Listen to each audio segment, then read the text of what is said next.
Hello दोस्तों, आप सभी को प्रभु यीशु मसीह के नाम में जय मसीह की। परमेश्वर के नाम की स्तुति और महिमा हो। फिर से मैं आप सभी का स्वागत करता हूं हमारे एक और नए वीडियो में। दोस्तों, आज इस वीडियो के माध्यम से हम बात करने वाले हैं व्यभिचार के बारे में। जी हाँ दोस्तों, व्यभिचार एक ऐसा पाप है जो आज के समय में पूरे संसार में बहुत ही ज़्यादा फैलते जा रहा है। खासकर आज मसीह लोगों के बीच में भी व्यभिचार बहुत ही ज़्यादा फैल रहा है। दोस्तों, मैंने पहले भी बहुत सारे वीडियोस बनाए हैं जिस पर मैंने व्यभिचार से बचने के तरीके या व्यभिचार से दूर रहने के बारे में बाइबल में क्या लिखा गया है, इन पर मैंने डिटेल में वीडियो बनाया है। आप चाहे तो हमारे वीडियोस में जाकर उसको भी देख सकते हैं। लेकिन आज जिस टॉपिक पर मैं बात कर रहा हूँ, जिस विषय पर मैं बात कर रहा हूँ, वो बहुत ही खास है, क्योंकि आज जिस व्यभिचार के ऊपर मैं बात कर रहा हूँ, खासकर उन लोगों के लिए बात कर रहा हूँ जो शादीशुदा हैं। जी हाँ दोस्तों, आज बहुत सारे कलीसियाओं में ऐसे लोग हैं जो प्रभु यीशु मसीह पर विश्वास तो करते हैं और शादीशुदा हैं, उसके बावजूद भी वो अपना एक अलग संबंध किसी दूसरे स्त्री या किसी और के संग संबंध रखते हैं। जी हाँ दोस्तों, ऐसा बहुत बार देखा गया है कि कलीसिया में जाने वाले जो विश्वासियों में से बहुत सारे ऐसे भाई बहन लोग हैं जो आज भी नाजायज संबंध में पड़े हुए हैं। बहुत ही दुख लगता है इन चीज़ों को बोलते हुए, लेकिन ये बहुत ही कड़वा एक सत्य है। आज के समय में कलीसिया के अंदर ऐसी घटनाएं आपको देखने को मिल जाएंगी, लेकिन बाइबल इसके बारे में बार बार चेतावनी देती है कि ऐसा करना पाप है।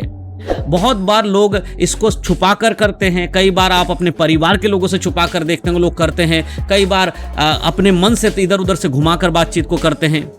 लेकिन आज हम बाइबल से देखेंगे कि बाइबल क्या कहती है। अगर हम नीति वचन की किताब उसका 5 अध्याय को पढ़ते हैं, वहां व्यभिचार से बचने के विषय में परमेश्वर लिखते हैं कि व्यभिचार के विरोध में एक चेतावनी वहां पर दी गई है। उसके 5:1 में लिखा है, हे मेरे पुत्र, मेरी बुद्धि की बातों पर ध्यान दे, मेरी समझ की ओर कान लगा।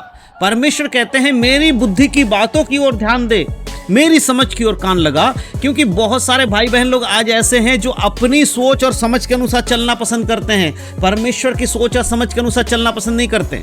अगर आप भी ऐसे रिश्ते में हैं, अगर आप भी कलीसिया जाने वाले व्यक्ति हैं, चर्च जाने वाले व्यक्ति हैं और आज भी आप एक पराई स्त्री के मोह में पड़े हुए हैं, व्यभिचार में पड़े हुए हैं, या कोई ऐसी बहन है जो शादीशुदा है उसके बाद भी किसी पराई इस पुरुष के मोह में है, उसके संबंध में है, वो कान खोलकर सुन ले कि परमेश्वर का वचन यहाँ क्या कहता है कि व्यभिचार सबसे पहली चीज तो पाप है, परमेश्वर की दृष्टि में भयानक पाप है। और साथ ही साथ प्रभु कहता है कि मेरी बातों की ओर ध्यान देने की जरूरत है और इन सारी चीजों से अपने आप को दूर कर। और अगर आप ऐसा करेंगे, प्रभु कहता अगर आप वचन सुनेंगे तभी आप ऐसे पाप से बच पाएंगे। अगर आज आप अपने मन को कठोर नहीं करेंगे और वचन के अनुसार खुद को परख कर अगर आप परमेश्वर के हाथों में समर्पण करके क्षमा मांगेंगे तो प्रभु आपको इस पाप से निकलने में सहायता करेंगे। दूसरे आयत में लिखा है, जिससे तेरा विवेक सुरक्षित बना रहे और तू ज्ञान के वचनों को थामे रहे। जब आप प्रभु के वचन में चलते तभी आप सुरक्षित रहते हैं। व्यभिचार से बचना बहुत जरूरी है। आज संसार व्यभिचार से बचने की कोशिश नहीं कर रही है। आज लोग अपनी ताकत और बल लगाकर व्यभिचार से लड़ने की कोशिश कर रहे हैं, लेकिन बाइबल कहती है व्यभिचार से लड़ना नहीं है, उससे भागना है। यूसुफ के बारे में हम जानते हैं। पोतीफर के घर में जब वो था, उसकी पत्नी ने उसके संग कुकर्म करना चाहा, व्यभिचार करना चाहा, लेकिन वहां पर यूसुफ भाग गया, अपने वहां से निकल गया।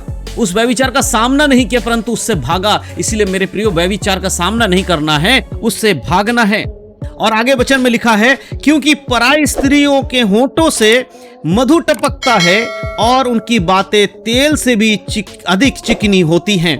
कई बार ऐसा होता है कि जो शादीशुदा पुरुष लोग हैं उनको अपनी स्त्री को छोड़कर, अपनी पत्नी को छोड़कर दूसरों की पत्नी बहुत अच्छी लगती है, उनकी बातें बहुत अच्छी लगती हैं। लेकिन मेरे प्रिय, प्रभु यहाँ कह तो रहे हैं कि ऐसा होता है कि तुम्हें दूसरों की बातें, दूसरे की स्त्री की बातें चिकनी चुपड़ी लगती हैं, लेकिन परमेश्वर कह रहा है ऐसा नहीं है, उनसे दूर रहो। अगर अभी आप नहीं बचोगे तो अंत में आपके साथ क्या होने वाला है, इस चीज का ध्यान रखिए। चौथे आयत में लिखा है, परंतु उसका परिणाम नाग दोना सा कड़वा और दो-धारी तलवार सा पैना होता है। आज बड़ा मजा आ रहा होगा आपको, आज व्यभिचार करने में आपके शरीर को बहुत मजा आ रहा है, लेकिन प्रभु कहता है ऐसा समय आएगा जब यही मजा तुम्हारे लिए सजा बन जाएंगी। तुम लोगों के सामने खड़े होकर बेइज्जत किए जाओगे, फिर तुम इससे बचने की कोशिश करोगे परंतु उस समय कोई फायदा नहीं होगा। आज ही आपको बचने की जरूरत है। और जो व्यक्ति इस वचन के बाद भी खुद को नहीं सुधारता है, उसके लिए अगला वचन है, कहता है उसके पांव मृत्यु की ओर बढ़ते हैं और उसके पग अधोलोक को तक पहुंचते हैं।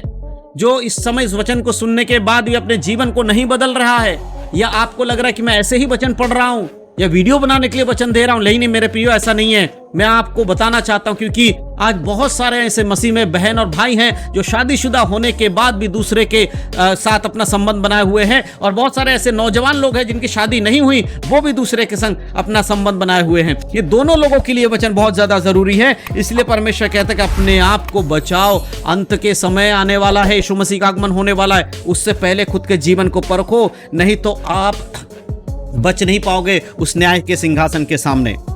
और अगर आप ये सोचते हो कि जो कुछ आप कर रहे हो, जिस भी व्यभिचार में आप पड़े हुए हो, किसी को नहीं पता है, कोई आपको देख नहीं सकता, आपने किसी को बताया थोड़ी, ये सब तो चुपके से हो रहा है, किसी को मालूम भी नहीं पड़ रहा है, ऐसा नहीं है। क्योंकि परमेश्वर की दृष्टि हमेशा उनके लोगों के ऊपर बनी रहती है।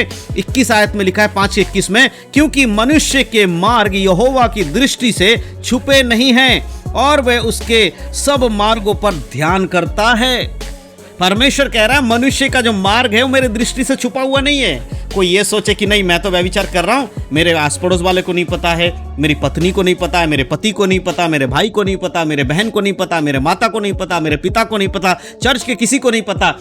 हो सकता है इनमें से किसी को नहीं मालूम होगा, लेकिन एक सर्वशक्तिमान परमेश्वर है जिसको हर एक व्यक्ति के चाल चलन की खबर रहती है, हर एक के मार्गों का पता परमेश्वर को रहता है। आप अकेले में क्या कर रहे हैं, आप सबके सामने क्या कर रहे हैं, आपके मन में क्या चल रहा है, ये सारी बातें परमेश्वर को पता है। इसीलिए आप छुप नहीं सकते। मेरे प्रियो, याद रखिए कि जिस व्यभिचार में आप पड़ रहे हैं उससे आपको भागना है, उसका सामना नहीं करना है। बहुत बार लोग अपनी ताकत और बल लगाकर व्यभिचार से लड़ने की कोशिश करते हैं, अब मैं ऐसा नहीं करूंगा, अब मैं उससे बात नहीं करूंगा, अब मैं उसके सामने नहीं जाऊंगा, लेकिन 4 दिन बाद फिर से उससे बात करना शुरू हो जाता है, फिर से उसके साथ घूमना फिरना शुरू हो जाता है। लेकिन अगर आप उससे दूर जाएंगे तभी आप बच पाएंगे, अन्यथा व्यभिचार आपको पाप में गिराकर आपके जीवन को और आपकी आत्मा को नाश कर देगा। मेरे प्रियो, इसीलिए समय बहुत कम है, अपने जीवन को परखिए और परमेश्वर के वचन के अनुसार चलिए, नहीं तो ऐसा ना हो कि यीशु मसीह के आगमन पर आप अधर्म के उस महाजाल में फंसे रहें और यीशु आए तो आप उसके संग स्वर्ग में ना जा पाए। ऐसा कदापि नहीं होना चाहिए।